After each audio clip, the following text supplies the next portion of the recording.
be honest with you, I'm a little shocked at how this performed.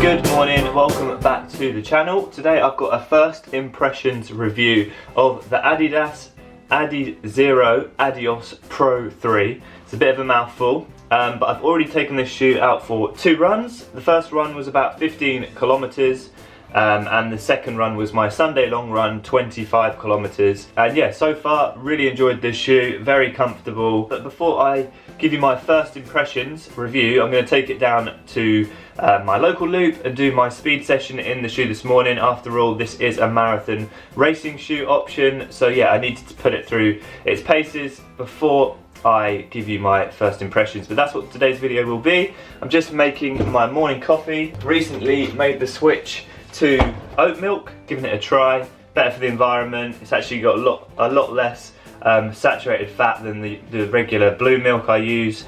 I'm not vegetarian or vegan or anything like that, but yeah, just giving that a go, so I'll keep you updated on whether the oat milk stays. But I brought 8 bottles of these from Amazon last night, so I better like them. And yes, before this video goes any further, I am wearing an Asics top, Asics shorts. I've gone for the colour match today there. I hope you can see. Nice green on the Adidas shoe. But I know for some people wearing a mixture of brands is a bit of a crime, but yeah, I've gone for the colour match today. Hope you can see that. So, before we get out on the run this morning, I'll just go over some of the specifications for this shoe. I've actually never run in any Adidas marathon racing shoes. The closest shoe I've ran in to this was the Takumi Sen 8.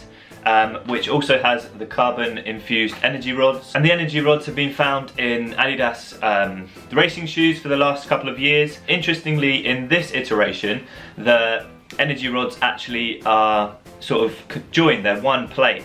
They sort of cross over in the heel and tie around the back, whereas when they go out into the toes, they sort of spread out a little bit, and it's got an interesting sort of more of a curved energy rod underneath that big toe. I'll try and find a picture of it online, but yeah, that's an interesting update from the Adidas shoe. We've got 39.5 millimeters in the stack height in the heel, which is right at the very upper limit of the World Athletics legal limit. Any higher than that and this shoe would be deemed road illegal. And yeah, it drops down to 33mm in the forefoot for a 6.5mm drop. The outsole is covered in continental rubber, which again we're used to with the Adidas shoes. It's very durable, and I know from previous runs in the Takumi, in wet conditions, continental rubber is hard to beat in terms of other shoes on the market. It's very, very grippy. In this midsole also we've got these big cutout areas, which is something new. We've not seen that before from Adidas. And yeah, nice to see here. Actually, there's a little bit extra coverage on this section of the shoe just to protect that Light Strike Pro. So Light Strike Pro is the midsole in this shoe. It's in dual density this time for more energy return, apparently. Up has completely been redesigned from the previous iteration as well, with a focus on breathability and lightweight. And this heel area has been completely redeveloped as well. We've got some nice pillows here around the heel to hug, which hug in nicely. It's interestingly made from a slightly abrasive material, which I just guess helps with the grip. And then you've got this heel tab here. I think this is to help put the shoe on, pull tab, and then it just sort of slots down like that, which is, yeah, pretty cool feature. And overall, really like the colorway of this one, and this is the colorway that's just come out. I expect some more colorways to come out in the next few weeks. But yeah, that's some specs about the shoe. Let's try getting down to do some speed work.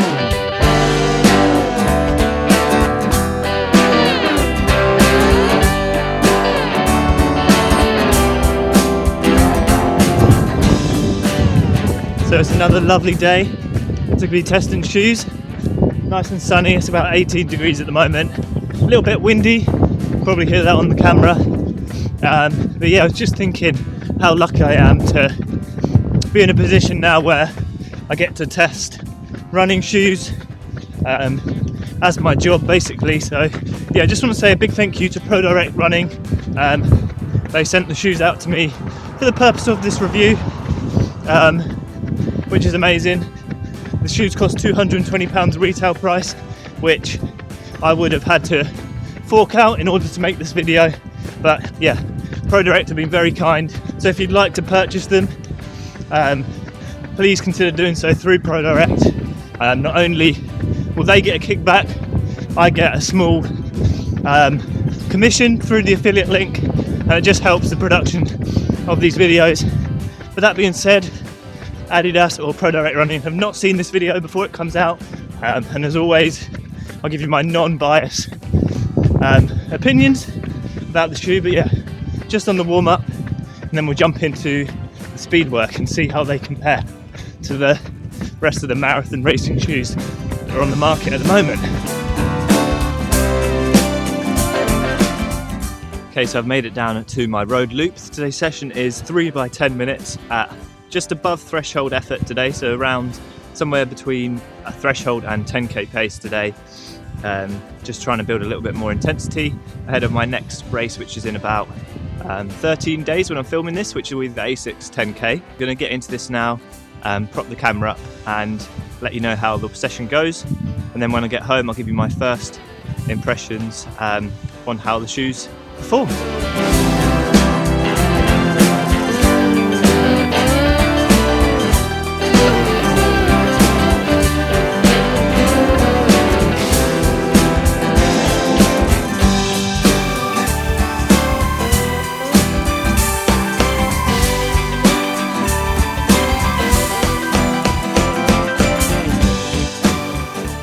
So I'm back from my session in the Adidas Pro 3, and to be honest with you, I'm a little shocked at how this performed. On my first few runs, sort of at easy pace, it felt really good, nice and smooth through that foot strike.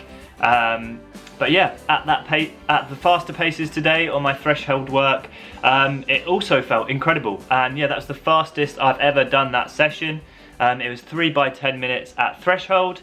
Recently I've tried sort of increasing the intensity of my threshold training a little bit, so I'd say it's probably about 5 to 10% harder than my usual thresholds. But that being said, 3:05 per kilometre for the first 2 reps, and then 3:06 for that last rep. So yeah, this shoe really held its own, and I did the same session in the Nike Alphafly 2 last week, so expect a comparison video between those two shoes coming soon. This shoe felt excellent, the energy turn was spot on, and yeah, overall the main sort of standout feature of this shoe is how efficient it feels through that foot strike, not only at the faster paces like I was doing today at around my 10k race pace, but also at the sort of slower paces. So during my warm-up, it just feels really comfortable and smooth through that foot strike, and as a result I think this is going to be a really popular shoe, not only with the speedy runners out there, but